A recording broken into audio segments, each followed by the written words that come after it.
ओम नमो भगवते वासुदेवाय नमः। ओम नमो भगवते वासुदेवाय नमः। ओम नमो भगवते वासुदेवाय नमः। ओम नमो भगवते वासुदेवाय नमः।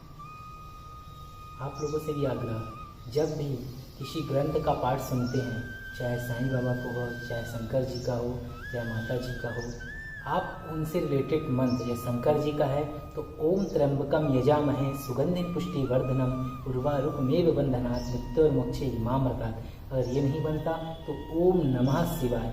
दुर्गा जी का है, काली जी का है, ओम जयंती मंगला काली भद्रकाली कपालिनी दुर्गा क्षमा शिवधात्री स्वाहा स्वधा नमः सुते। गणेश जी का है, वक्रतुंड महाकाय सूर्य कोटि समप्रभा निर्विघ्नं कुरु मे देव सर्वकार्येषु सर्वदा। साईं बाबा का है ओम नमो श्री साईं प्रभु नमः, या फिर ओम श्री साईं राम, या ओम नमः शिवाय। जो भी मंत्र आप जिस भी ग्रंथ का पठन श्रवण सुनना चालू करते हैं, सर्वप्रथम आप उस मंत्र का उच्चारण 11 बार करें। उसके बाद उस कथा को सुने, अंत में अपना नाम ले और फिर मंत्र करें 11 बार और बताएं बाबा जी को, भगवान जी को अपनी प्रॉब्लम। देखिएगा चमत्कार कैसा आपके साथ होगा। स्वागत है आपके अपने चैनल पे। मैं हूं राम गुप्ता। हर दिन की भांति श्रीमद् भागवत महापुराण के प्रथम स्कंद का 3रा अध्याय प्रारंभ करने जा रहे हैं। सर्वप्रथम प्रार्थना करते हैं कि जो भक्त इस कथा का आनंद ले रहा है, श्रवण कर रहा है, बाबा उसके जीवन में आ रहे कष्टों को दूर करे। साक्षात श्री कृष्ण जी भी उनके जीवन में अपनी अपार कृपा बनाए और सारे कष्टों को, संकटों को दूर करे। यह कथा हमें इस धाम के संचालक व श्री साईं बाबा के परम प्रिय मानस शिष्य श्री कैलाश चंद्र गुप्ता जी के आदेशानुसार साईं की द्वारका माई में हम यह कथा साईं को सुना रहे हैं, ताकि साईं भक्तों पे कल्याण करे, साईं जीवन माला के सभी दर्शकों पे कृपा करे। और जो भक्त इस चैनल पे जुड़ रहे हैं, इस चैनल को सब्सक्राइब कर रहे हैं, लोगों में बता रहे हैं और ज्वाइन करके मेंबर्स बन चुके हैं, उनके ऊपर भी साईं की अपार कृपा बनी रहे। तो चलिए प्रारंभ करते हैं अध्याय 3 श्रीमद् भागवत के प्रथम स्कंद का अध्याय 3, मतलब 3रा अध्याय। श्री हरि भगवान के विविध अवतारों का इसमें वर्णन है। श्री सूत जी बोले कि हे शौनकादि ऋषियों, संसार में अवतार धारण करने वाले आदि पुरुष निराकार स्वरूप है। उन पर ब्रह्मा परमात्मा के रचित अवतारों का वर्णन आप लोग ध्यान से सुनिए।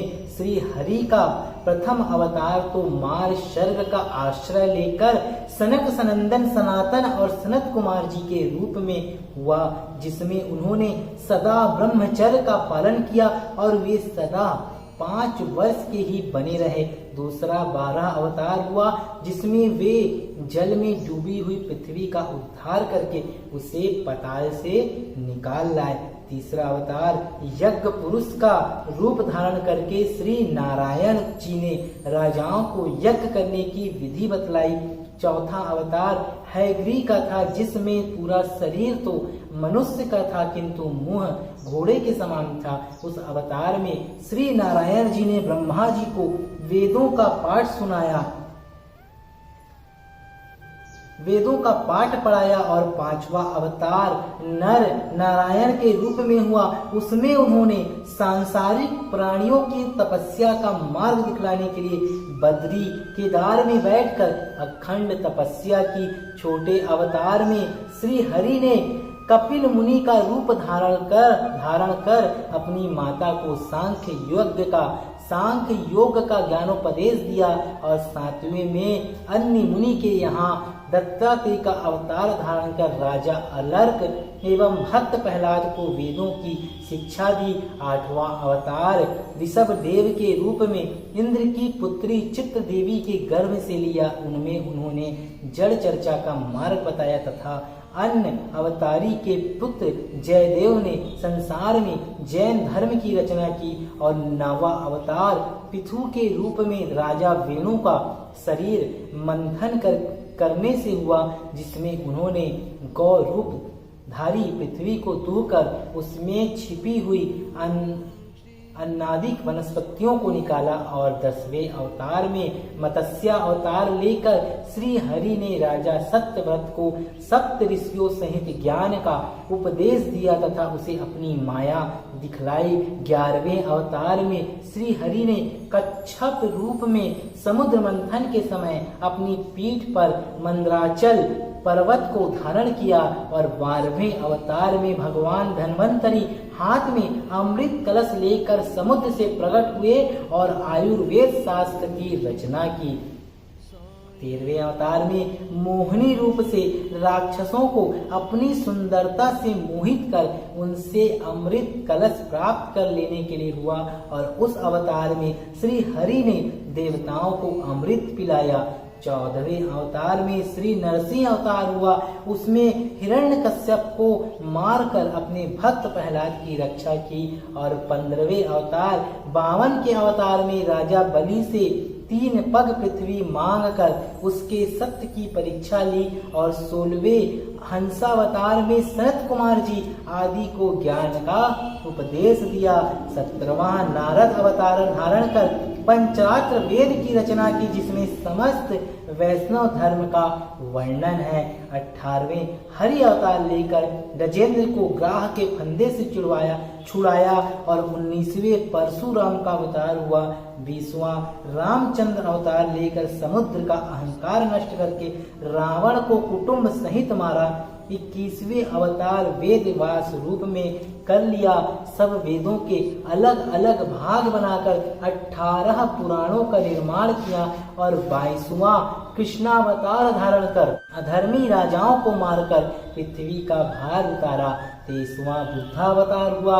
यह अवतार इसलिए हुआ कि दैत्यों ने अपने पुरोहित शुक्राचार्य से कहा कि देवतागण ही इंद्रासन के अधिकारी होते हैं, इसलिए क्या करना चाहिए। इस पर शुक्राचार्य ने उन्हें यह सलाह दी कि देवताओं का अधिपत्य यज्ञ करने के कारण अविचल है, तब अतः तुम लोग भी यज्ञ करो।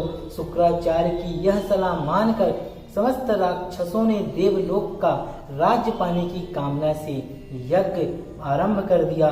उस समय सभी देवतागण डरकर श्री विष्णु भगवान के पास गए और अनेक प्रकार से स्तुति करके हाथ जोड़कर कहने लगे कि हे प्रभु, असुर लोग हमसे वैसे ही अधिक बलवान हैं, अब यज्ञ करने से तो वह और भी अधिक शक्तिशाली हो जाएंगे।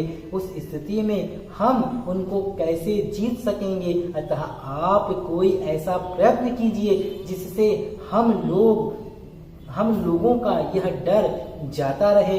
देवताओं की इस भांति विनय सुनकर श्री नारायण जी ने बुद्ध अवतार धारण किया और मलिन वस्त्र पहने हाथ में चंवर लेकर उस जगह गए जहां असुर लोगों यज्ञ कर रहे थे। बुद्ध रूपधारी श्री नारायण जी को देखते ही असुरों ने उनका बहुत आदर किया। इसके पश्चात उनसे पूछा, आपके हाथ में यह क्या चीज है। बुद्ध भगवान बोले, यह चंवर है। मनुष्य जिस स्थान पर बैठता है वहां पर अनेक छोटे छोटे जीव कीटाणु दबकर मर जाते हैं, इसलिए उस जगह को झाड़ कर ही बैठना चाहिए। इसलिए हम अपने हाथ में यह चंवर रखते हैं कि अगर कहीं बैठे तो पहले उस जगह को उससे झाड़ लें। वह सुनकर असुरों ने उनसे दूसरा प्रश्न यह किया कि आपके वस्त्र मैले क्यों हैं। बुद्ध भगवान ने उत्तर दिया, वस्त्र धोते समय भी बहुत से जीवों की हत्या हो जाती है जो कि वस्त्रों में रहते हैं, इस कारण हमने वस्त्र ना धोने का व्रत ले रखा है। बुद्ध भगवान की यह बात सुनकर वे असुर मोहित हो गए और उनका मन यज्ञ से हट गया। उन्होंने आपस में विचार किया कि यज्ञ करने से तो जीवों की हत्या होगी, उस स्थिति में यज्ञ निष्फल हो जाएगा और हमें बहुत पाप लगेगा, इसलिए यज्ञ करना उचित नहीं है। यह विचार कर असुरों ने यज्ञ करना बंद कर दिया। उसका फल यह हुआ कि उनका धर्म बल जाता रहा और देवतागण अधिक शक्तिशाली हो गए। श्री सूत जी ने कहा कि हे ऋषियों, कलयुग के अंत में नारायण जी का 24वां अवतार कलिक नाम से होगा। उस समय वे धर्म की वृद्धि कर मलेच्छों एवं अधर्मियों का नाश करेंगे। उन 24 अवतार में श्री कृष्ण अवतार 16 कलाओं से परिपूर्ण हुआ। वे अन्य शेष अवतारों में लीलामय प्रभु अपने कुछ अंशों से ही अवतरित हुए। संसार में जितने भी जीवधारी और जड़ चेतन हैं, उन सब में उन्हीं पर ब्रह्मा प्रभु का प्रकाश समझना चाहिए, क्योंकि वे सभी श्री नारायण जी के अंश से पैदा हुए हैं। इस प्रकार उनकी नारायण जी के अवतारों की कोई गिनती नहीं है। वे अपनी माया से इस समस्त संसार को रचते हैं, किंतु आप उसके वशीभूत नहीं रहते। उनकी लीला, नाम और चरित्रों को कौन जान सकता है? जो प्राणी सदा उन्हीं का स्मरण करता है और उनके अलावा अन्य किसी का भरोसा नहीं करता, वही उन्हें पहचान सकता है। जो मनुष्य परमात्मा को जानने के लिए सांसारिक माया मोह का परित्याग कर देता है, उसी के हृदय में उस पर ब्रह्मा परमात्मा को प्रकाश होता है। समस्त स्थूल तथा सूक्ष्म जगत में वे आदि पुरुष महापुरुष अपनी सत्ता में व्याप्त हो रहे हैं, परंतु इस तत्व को केवल तत्व ज्ञानी ही पहचान पाते हैं। भगवान वेद व्यास जी ने संसारिक जीवों को भव सागर से पार करने के निमित्त श्रीमद् भागवत में समस्त वेदों का तत्व और भगवान के चरित्रों का संपूर्ण रहस्य भर दिया है। जिस समय आनंद कंद भगवान श्री कृष्ण चंद्र जी द्वारिका से अपने परम धाम को पधारे थे, उस समय धर्म का सूर्य छिप जाने के कारण जगत से समस्त शुभ कर्मों का लोप हो गया था। उस समय वेद व्यास जी ने इस श्रीमद् भागवत की रचना कर पुनः संसार में धर्म रूपी सूर्य का प्रकाश कर दिया।